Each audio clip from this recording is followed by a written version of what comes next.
In our last episode we talked about the flattening of our opal slices. We finished slicing these now, and we're actually moving into the phases of capping.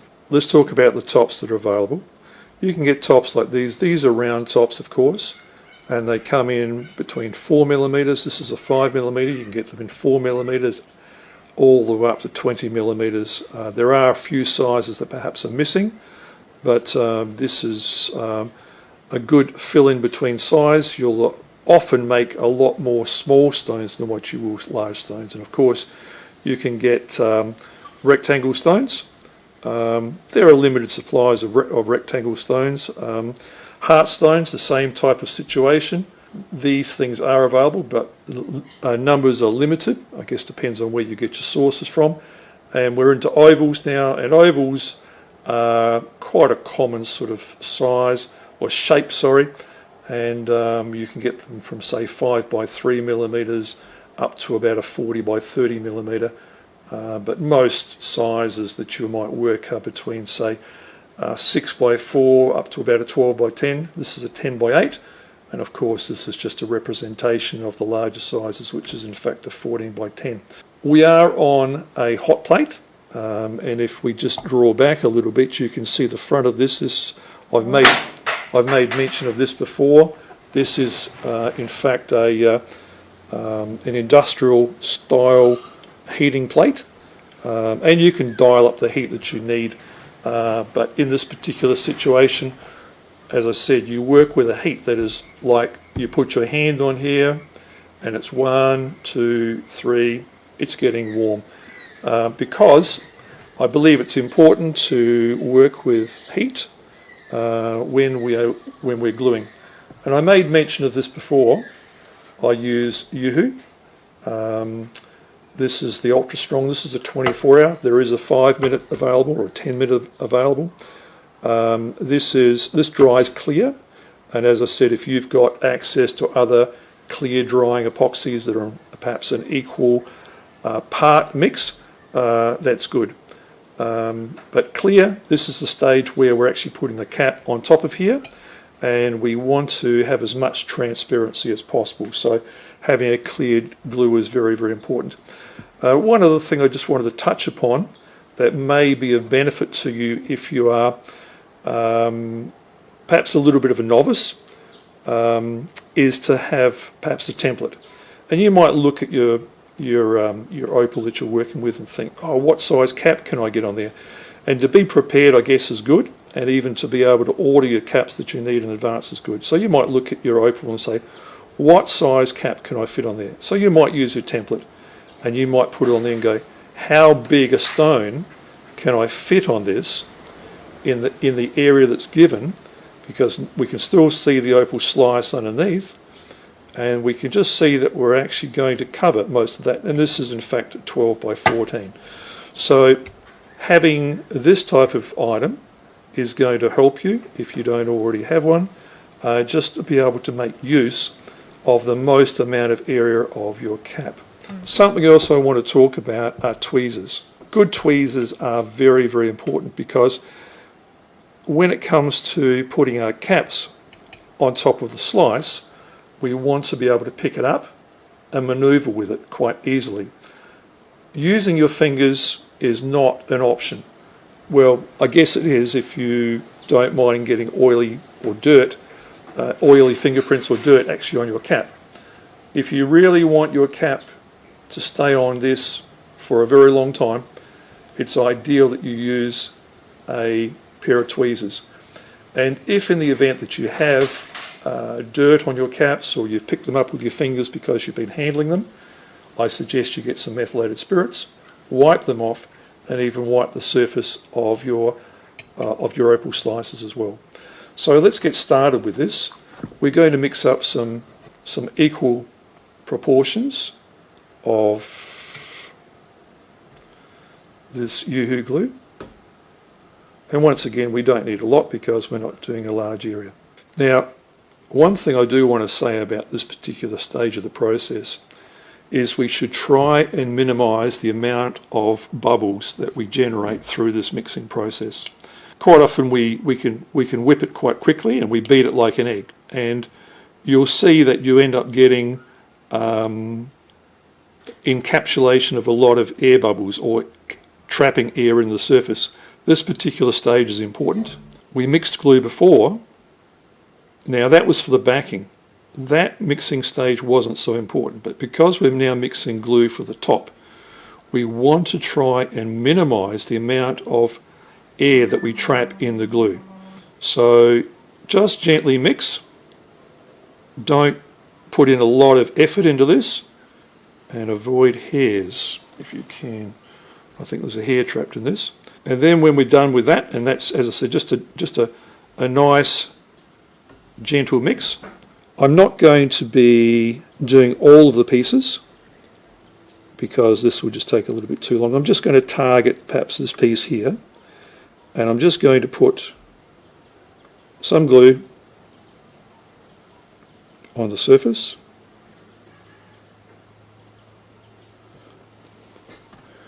And in this particular case, I'm going to use a 14 by 10 because I think that will best cover the area. Once we have the cap in place, just gently rub it down. We don't want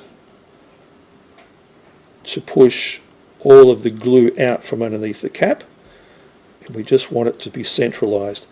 All right, what I want to do is to have a look to check under the surface of the cap for bubbles. And what we do is we lift the cap, we lift the opal slice up, and we lift it to the edge of the light, and the light transfers through the edge of the cap, and we can actually see bubbles. You have to hold this piece square to the edge of the light, so that the light comes out and transfers through the cap itself. It should be evident if there are bubbles there. You should see little white dots, and those little white dots actually tell us that there are bubbles inside. If that is the case, you just need to be a little bit more patient, perhaps rub a little bit more. If it's a very bad scenario, a very bad situation, you may need to take the cap off, wipe it and start again.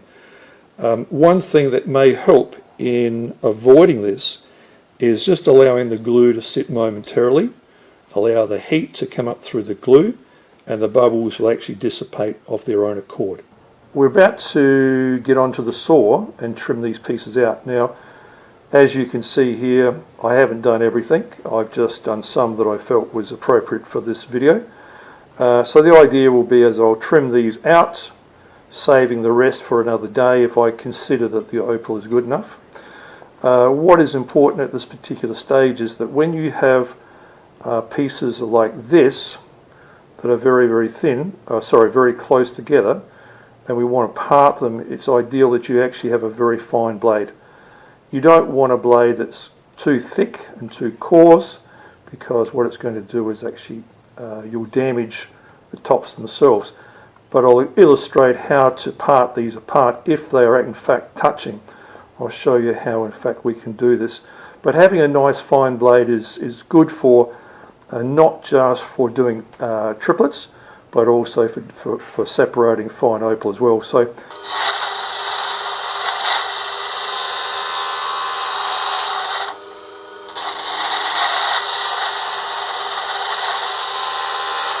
cut as close as you can to the stone. Now in the situation of where you've got something like this and you may not want to cut all the way through, come to the other side. So if you just make a little nick on the back of the glass, it snaps very easily. And it just comes away. And we can continue on trimming closely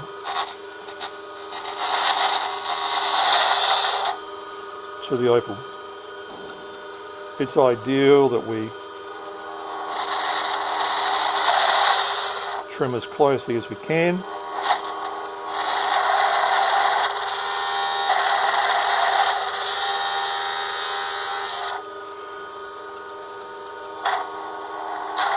I'm going to put my finger on the side of the blade just to brace it a little bit, so we can just get a little bit closer.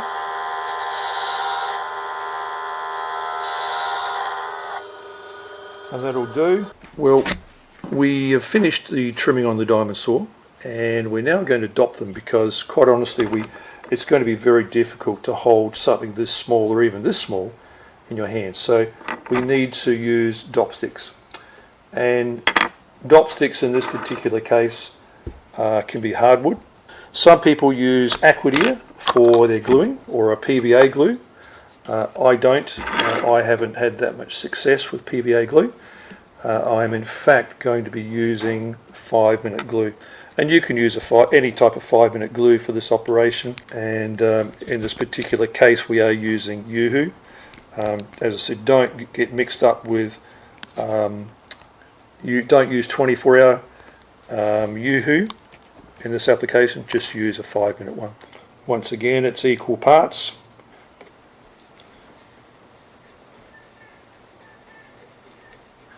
Yes, of course we use the appropriate size dopstick for the right size stone. We don't want to be, if we don't really want to be using a dopstick this big. Well, you can, I guess, but you'll have to be very careful.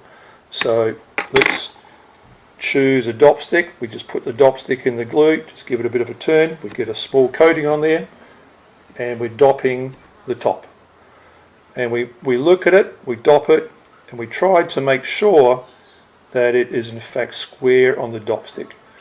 Now, of course, while the glue is still a little bit, before it actually dries fully, it can move around a little bit. And so we're just dopping our little 5mm round.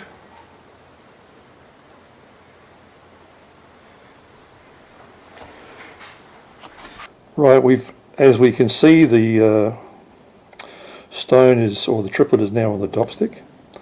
I'm sitting in front of my grinder, in front of my diamond wheel, and we're now at the stage of where we will need to trim the back of this up against this edge, which is in fact the top. The top will be our guide in this particular process, and what we need to do is grind down to that. Now, what I want to talk about are wheels. This particular wheel is a 170-200 grit sintered metal bond wheel.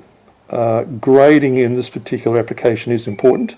You can use silicon carbide, you can use plated wheels, but the grade of the wheel should be relative to the type of glass that you're using. In this particular application, this is a 0.9mm glass. I wouldn't want to be going any coarser than this. Mainly, it's going to chip. If you're going any coarser than this, you will end up finding that it actually pulls little pieces out of the back of the glass. It doesn't really present itself nicely.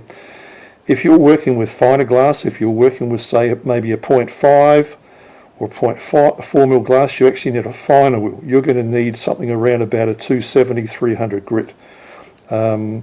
Or in the case of maybe a plated wheel, maybe a 400 grit. So keep those things in mind when you're actually grinding the backing of your triplet. So what I'll be doing is I'm going to be working like this.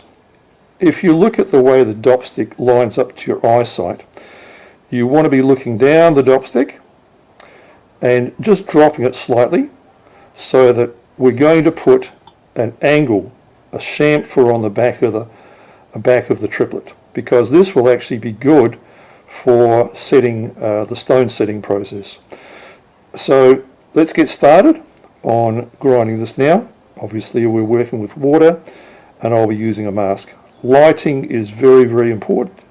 As much lighting as possible, because you want to be able to see this edge. When it's wet, it's a little bit hard to follow, but from time to time I will be taking it off the wheel and just feeling it. If I can't see it properly, I'll be feeling it with my finger, my thumbnail, just to make sure that I'm getting this edge right.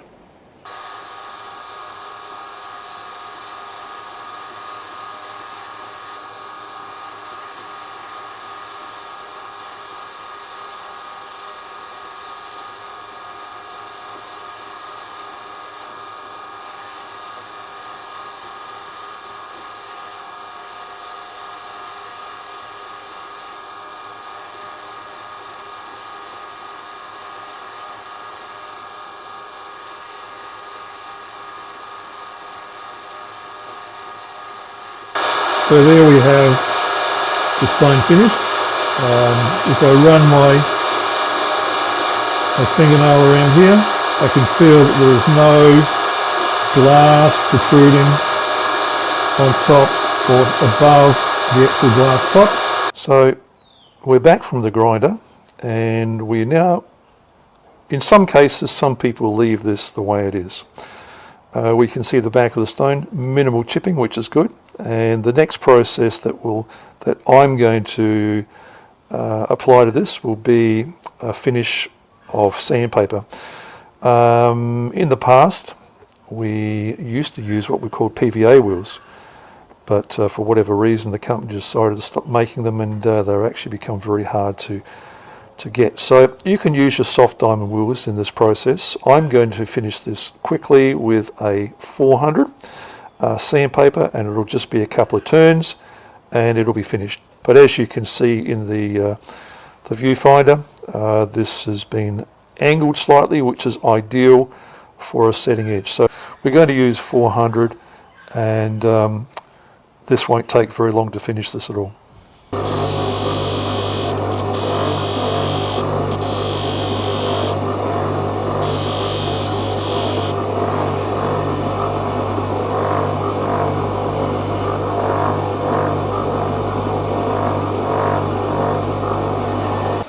So that's the process. That's how quick it is to get a finish on it like this. Maybe you don't have a sander, maybe you don't have those tools, but that's the way I'm finishing this, so it actually looks presentable if you're actually selling them to a jeweler. We are now at the final stages of this process, and all we need to do now is to get these off the Dopsticks. And I'm putting the Dopsticks into a cup with boiling water. It'll only take a few minutes for this to soften the glue, and we can take it off. Okay, so they've been in there long enough, which has only been about 20 or 30 seconds, and you can see how easily these just fall off. Well, here's the result of our triplets. We've taken them off the Dopstick, and as I said, these stones are your average type of triplets. It's very difficult to get gem quality opal. This type of grade is quite common, but still, I'm sure there'll be people out there that would be happy to have this. Now, as an alternative to working with opal, maybe opal isn't your thing. What I'm going to do is just show you something that may be a possibility of something a little bit different. And you can see here, we have tiger eye, we have rhodonite, we have chrysoprase, and we have mother of pearl. Now, you might say, why would we put triplet caps on something like this? Well, maybe you don't have the equipment for being able to cab. If you have a diamond saw, if you have maybe a diamond lap, or you have a glass for lapping on, you can do flat surfaces. And in the case of these items, they are flat and there is no backing. It is the original stone. So that applies to all of these. So it is an option if you don't have the means or the equipment to do cabbing. This is something else that you might consider as an option. I hope this video has been of help to you in your quest to make a triplet, and even to consider options outside of the boundaries of opals where triplet caps can be used. I'm Robert for Diverse Opals. Thank you for watching.